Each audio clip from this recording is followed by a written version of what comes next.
Kisah Sabdo Palon, Naya Genggong Tiwikromo banyak dibicarakan orang tepat sesaat setelah Gunung Merapi beraktivitas erupsi 5 kali dalam jangka waktu 3 hari. Muncul narasi, Sabdo Palon akan menagih janji karena tahun 2020 ini, tepat 500 tahun penasehat Prabu Brawijaya kelima ini moksah di Gunung Lawu. Sesuai janjinya, Sabdo Palon akan datang kembali setelah 500 tahun untuk mengembalikan masa kejayaan yang dahulu diraih bersama Kerajaan Majapahit, saat di mana ilmu budi menjadi yang utama sebagai pedoman hidup masyarakat Jawa. Bali Nusantara Channel lantas berusaha membahas kisah ini, membedah lebih detail lantaran tahun 2020 ini bertepatan dengan 500 tahun waktu moksah Sabdo Palon, Naya Genggong, yakni pada tanggal 5 September tahun 1520. Mengolah kisah Sabdo Palon dari berbagai sumber yang ada. Mari kita simak kisahnya sebagai berikut. Sabdo Palon dikenal sebagai penasihat spiritual di tanah Jawa.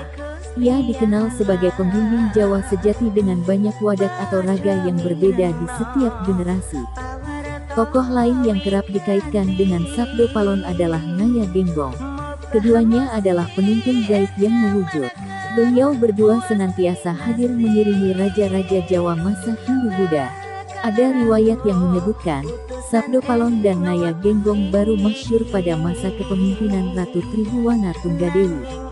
Ia tetap setia sebagai penasihat spiritual hingga kepemimpinan Raja Brawijaya kelima. Sebelumnya, Sabdo Palon dan Naya Genggong dikenal dengan sapu angin dan sapu jagat.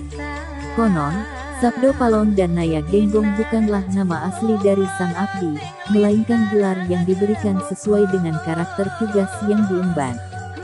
Sabdo Palon memiliki dua makna. Sabdo berarti seseorang yang memberikan masukan atau ajaran, dan Palon yang berarti kebenaran yang bergema dalam ruang semesta.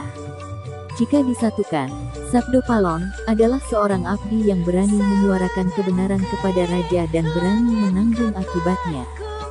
Sementara Naya Genggong, Naya berarti Nayaka atau abdi raja dan Genggong yang bermakna mengulang-ulang suara. Naya Genggong adalah seorang abdi yang berani mengingatkan raja secara berulang-ulang tentang kebenaran dan berani menanggung akibatnya. Nama Sabdo Palon banyak dikisahkan dalam serat Jangka Jayabaya Sabdo Palon, atau yang banyak dikenal dengan Jangka Sabdo. Pada zaman Kala Subah, keemasan Indonesia menjadi tanda-tanda kedatangan Sabdo Palon, seperti penjelasan berikut. Pertama, Sabdo Palon datang membantu anak cucu di tanah Jawa. Sabdo Palon matur sugal, yen kawula boten arsi, ungrasuka agama Islam, jit kula puniki yekti, ratuning dan tiang Jawi, ngomong marang anak putu, sagung kang paranata, kang jumeneng tanah Jawi, wus dinasti sayekti kula pisahan. Artinya, Sabdo Palon menjawab kasar, hamba tak mau masuk Islam sang Prabu, sebab saya ini raja serta pembesar dan tiang setanah Jawa. Saya ini yang membantu anak cucu serta para raja di tanah Jawa. Sudah di garis kita harus berpisah. Kedua, Sabdo Palon akan menyebarkan agama Buddha. Lawan paduka sang nata, wangsul maring sunyaruri, mungkula matur petungna, ing benjang sakpungkur mami, yen wus prapta kang wanci, jangkep gangsal atus tahun, yit ing dinten punika, kula gantos kang agami, gama Buddha kula sebar tanah Jawa. Artinya, berpisah dengan sang Prabu kembali ke asal mula saya. Namun sang Prabu kami mohon dicatat, kelak setelah 500 tahun saya akan mengganti agama Buddha lagi kauruh budi, saya sebar seluruh tanah Jawa. Ketiga, Sabdo Palon muncul saat Gunung Merapi meletus.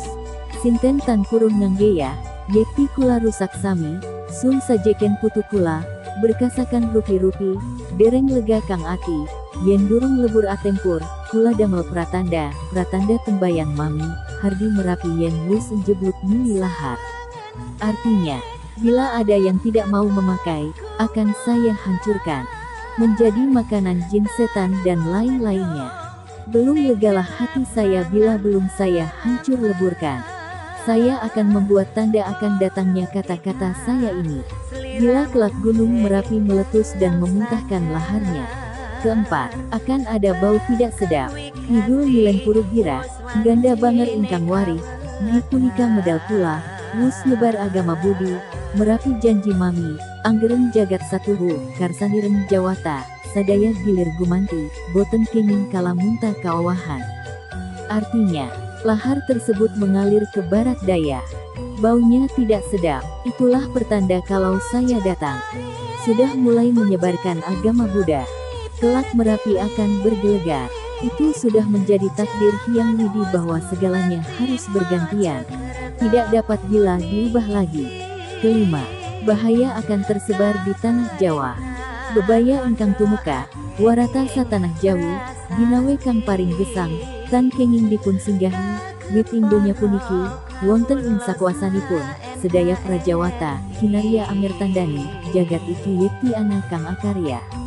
Artinya, bahaya yang mendatangi tersebar seluruh tanah Jawa. Itu sudah kehendak Tuhan, tidak mungkin disingkiri lagi. Sebab dunia ini ada di tangannya. Hal tersebut sebagai bukti bahwa sebenarnya dunia ini ada yang membuatnya. Keenam, tanah Jawa semakin rusak. Warna-warna kang bebaya, angrusaken tanah Jawa, sagung tiang nambut karya, pamedal boten nyekapi, priyayi ke beranti, sudagar tuna sadarum, wong glidik ora mingsra, wong tani ora nyukupi, pametune akeh serna aneng wana. Artinya, bermacam-macam bahaya yang membuat tanah Jawa rusak. Orang yang bekerja hasilnya tidak mencukupi. Para priyayi banyak yang susah hatinya. Saudagar selalu menderita rugi. Orang bekerja hasilnya tidak seberapa. Orang tani pun demikian juga. Penghasilannya banyak yang hilang di hutan. Ketujuh, banyak kejahatan terjadi. Bumi ilang berkatira, ama kata ingkang ilang, cinolong dening sujanmi, pan sisak yang langkumi, karena rebut rinebut, risak tetaning janma, yen dalu grimis keh maling, yen rina wakatah tepi yang ambegal. Artinya, bumi sudah berkurang hasilnya. Banyak hama yang menyerang, kayu pun banyak yang hilang dicuri. Timbullah kerusakan hebat sebab orang berebutan. Benar-benar rusak moral manusia. Bila hujan gerimis banyak maling, tetapi bila siang hari banyak begal. Kedelapan, banyak musibah yang menyebar. Heru harasake janma, rebutan mupaya bukti, tan ngutang angering praja, tan tahan perihing ati, katungkap raptaneki, pagebluk ingkang linangkung, lelarang ngamra-ambra. Artinya manusia bingung dengan sendirinya sebab rebutan mencari makan. Mereka tidak mengingat aturan negara sebab tidak tahan menahan keroncongannya perut. Hal tersebut masih berjalan disusul datangnya musibah pagebluk yang luar biasa. Penyakit tersebar merata di tanah Jawa. Bagaikan pagi sakit sorenya telah meninggal dunia. Bila kita kaitkan dengan keadaan sekarang, yaitu dengan adanya wabah virus corona atau yang kita kenal COVID-19 yang telah mewabah di Indonesia dan dunia, sangatlah berkaitan erat dengan janji-janji dari Sabdo Palon dan Naya Genggong.